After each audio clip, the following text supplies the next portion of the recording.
Welcome to camp Pandey ji. और कैसे आप सभी लोग। मैं आशा करता हूं आप सभी लोग ठीक होंगे। और आज एक बेहतरीन टॉपिक के साथ हम लोग आपके सामने आए हैं। और हमारा टॉपिक आज का जो रहेगा, हमारा जो सब्जेक्ट रहेगा, सब्जेक्ट हमारा रहने वाला है केमिस्ट्री, रासायनिक विज्ञान। और जैसा कि हम जानते हैं कि 24 फेब से यूपी बोर्ड के एग्जाम है और अदर स्टेट बोर्ड के एग्जाम फेब में ही है। तो समथिंग अभी हमारे सामने 46 डेज है। लेकिन मैं आप लोगों को 40 डे का टारगेट देता हूं, यानी कि सिर्फ 40 दिन का, यानी 40 डेज का सिर्फ टारगेट आपके सामने है। आप यकीन कीजिए, अगर आप 40 डे तक मेरी सारी वीडियो अगर आप देखते हैं, जो आपको आज से परमानेंट आपके प्लेलिस्ट में मिल जाएंगी और आज से कोई भी डे मिस नहीं होगा। और परमानेंट एक एक वीडियो अगर आप मेरी देखते हैं, आप यकीन मानिए कि आपको एक क्लास बहुत महत्वपूर्ण साबित होने वाली है। और ये भी हम आपसे वादा करते हैं कि कोई भी क्वेश्चन एग्जाम से बाहर नहीं आने वाला है। बस लगातार वीडियो में बने रहें और वीडियो के अंत तक लगे रहें। और वीडियो अच्छी लगे तो उसको लाइक करें, शेयर करें और सब्सक्राइब करें। आज सिर्फ केमिस्ट्री का एक इंट्रोडक्शन पार्ट शुरू करेंगे और हम आगे कोशिश करेंगे एक से एक बेहतरीन हम आपको दे सकें। ये वीडियो, ये प्लेलिस्ट यूपी बोर्ड या अदर बोर्ड के बच्चे भी देख सकते हैं, जो सभी के लिए उपयोगी होने वाली है। बस लगातार हमारे साथ बने रहें और चैनल को सब्सक्राइब करें, लाइक करें और अपने कंटेंट को शुरू करते हैं।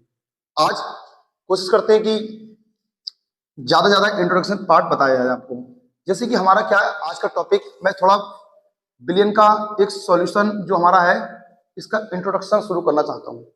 आपको बताया जाए कि बिलियन चैप्टर ऐसा है जो हर बोर्ड में है और ये हमारे इनऑर्गेनिक का पहला पार्ट है, पहला चैप्टर है और इसको बोलते हैं सॉल्यूशन। ठीक है, ये सॉल्यूशन होता क्या है?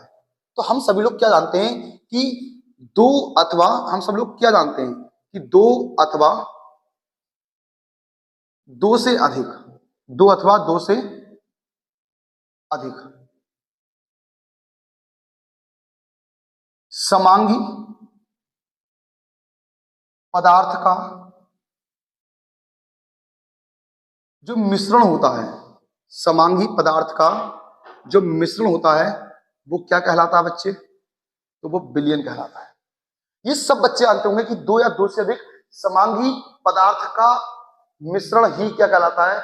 बिलियन कहलाता है। तो सबसे पहले तो हम ये जानेंगे कि ये समांगी क्या है। ये समांगी क्या, मान लो आपके सामने, मान लो ये एक कंटेनर है, ये एक आपके सामने पात्र है और मैंने आपसे कहा कि इसके अंदर मैंने क्या करा, मैंने इसके अंदर मान लो H2O ले लिया। क्या ले लिया? मान लो मैंने इसके अंदर क्या ले लिया?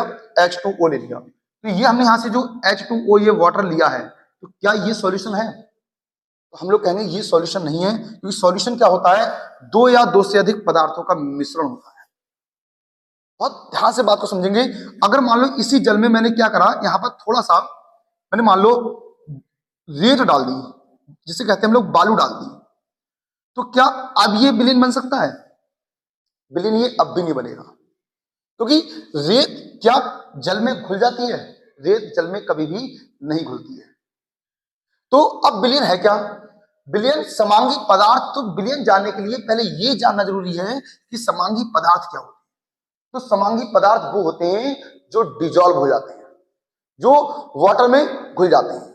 जैसे कि मैं आपसे कहूं कि भाई मैंने 100 ग्राम जल लिया है और 100 ग्राम जल में हमने क्या करा, 100 ग्राम जल में मैंने क्या करा, मैंने आपसे कहा कि 100 ग्राम जल लिया और इस 100 ग्राम जल में मैंने 10 ग्राम शुगर डाल दी।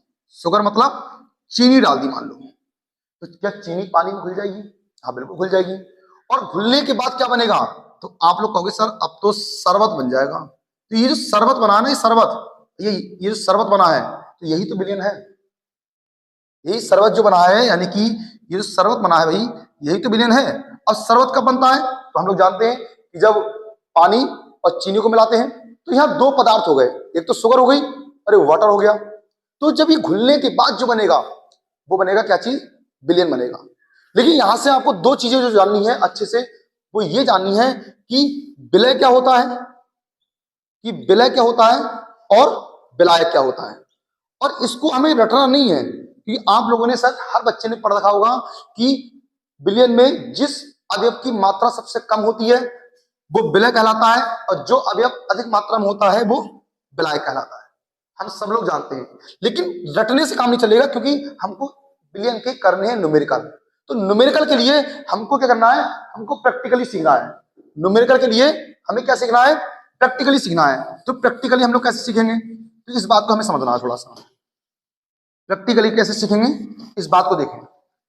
जैसे मान लो आपके सामने ये एक पात्र है, पूरी बात सुनना, आपके सामने ये एक पात्र है, ठीक, और इसमें मैंने क्या करा, कुछ एक विलायक ले लिया। सपोज मान लो कि मैंने इसमें जल ले लिया। पूरी बात को ध्यान से समझना, और जहां दिक्कत आए आप मुझसे कमेंट में पूछ सकते हैं। बस लगातार वीडियो बने रहें और चैनल को सब्सक्राइब करते रहें। और जिन मैंने जल लिया है वो कितना ले लिया, मान लीजिए 100 ग्राम मैंने वाटर ले लिया, ठीक है। अब 100 ग्राम वाटर के बाद में आप खुद से इमेजिन करें कि अगर मान लो आप इसमें शुगर को डिजोल्व कर रहे हो, किसको, अगर मान लो आप इसमें शुगर को डिजोल्व कर रहे हो, तो अगर 100 ग्राम जल लिया है तो कभी क्या तुमने ऐसा किया है कि जितना पानी ले लिया उतना शुगर ले लिया, नहीं। क्या करोगे आप, 100 ग्राम जल में 10 ग्राम शुगर ही लोगे आप, या 5 ग्राम ले सकते हो या 15 ग्राम ले सकते हो, लेकिन ये बात क्लियर है कि जल की कंपेयर में कम लोगे। तो सबसे पहले आपको यहां से 3 बातें ध्यान रखनी है। पहली चीज कि जो भी पदार्थ हम घोलते हैं, जो भी पदार्थ हम डिजोल्व करते हैं, बेटा वो कहलाता विलय, वो कहलाता विलय। हमको ये रटना नहीं है कि जिसकी मात्रा कम होती है वो विलय कहलाता है, क्योंकि वो रट तो सकते हो लेकिन न्यूमेरिकल नहीं कर सकते बिलियन के। तो पहले अगर बिलियन के न्यूमेरिकल को कवर करना है, चाहे वो 12th लेवल हो, चाहे वो IIT लेवल हो, चाहे वो नीट लेवल हो, तो प्रैक्टिकली समझना है कि सॉल्यूट अपना क्या होता है बच्चे, सॉल्यूट वो होता है जो चीज हम विलायक में यानी कि वाटर में डिजोल्व करते हैं, विलायक में डिजोल्व करते हैं, घोलते हैं। तो जो घोलते हैं वो तो कहलाता विलय, यानी कि वो कहलाता है सॉल्यूट कहलाता है, ठीक है। और जिसमें डिजोल्व होता है, जिसमें घोलते हैं, चाहे वो घोलने के लिए जल भी हो सकता है या कोई अदर सॉल्वेंट भी हो सकता है, अदर विलायक भी हो सकता है, जिसके अंदर घोलते हैं बच्चे, वो कहलाता है आपका क्या, वो आपका बच्चे कहलाता है विलायक। वो क्या कहलाता है, विलायक। तो आप लोग ये बात तो समझ गए होंगे कि जिसको घोलते हैं वो विलय और जिसमें घोलते हैं विलायक। और तीसरी बात ये ध्यान देनी है कि जब दोनों चीजें मिल जाती हैं, यानी अगर मैं आपसे कहूं कि भैया विलय यानी कि सॉल्यूट और प्लस विलायक यानी कि सॉल्वेंट, तो विलय और विलायक ये दोनों मिलकर क्या बनाते हैं आपस में, तो हम लोग कहेंगे सर ये बिलियन बनाते हैं। क्या बनाते हैं, बिलियन बनाते हैं। क्योंकि न्यूमेरिकल जो आते हैं ना वो कभी भी डेफिनेशन से नहीं आते हैं। जो न्यूमेरिकल आते हैं वो आते हैं आपके एक कॉन्सेप्ट पे आते हैं। मान लो क्वेश्चन आएगा कि 20 ग्राम NaOH को 550 ग्राम विलायक में घोला गया या बिलियन में घोला गया, तो यहां से आप जो फॉर्मूले में वैल्यू होंगी तो वो जब ही तो क्लियर कर पाओगे जब आपको ये पता होगा कि विलय कौन सा होता है। तो विलय आपका कौन सा होगा बच्चे, जो चीज हम डिजोल्व करेंगे, और जिसमें डिजोल्व करेंगे वो क्या होगा, आपका विलायक होगा। इसके आगे चलते हैं। और अगर आपको चैनल अच्छा लग रहा है, आपको वीडियो अच्छी लग रही है तो लाइक करें। आज सिर्फ छोटा सा एक इंट्रोडक्शन पार्ट है, हम कल से परमानेंट सिर्फ टॉपिक वाइज वो वीडियो लेके आएंगे जो आपके एग्जाम में आने के लिए सबसे ज्यादा महत्वपूर्ण है। आप यकीन मानिए कि अगर आपने ये 40 दिन दे दिए तो आप भी याद करेंगे कि हाँ केमिस्ट्री होती क्या है, केमिस्ट्री का डर खत्म कर देंगे। इतना डर खत्म कर देंगे कि आप कहोगे आज के बाद डर तो नहीं है केमिस्ट्री में, ये तो पक्का है आज के बाद। ठीक है, तो वीडियो में अंत तक बने रहें, बाकी हम लोग कल बात करेंगे। बस लगातार क्या है, आपको साथ रहना है और चैनल को लगातार शेयर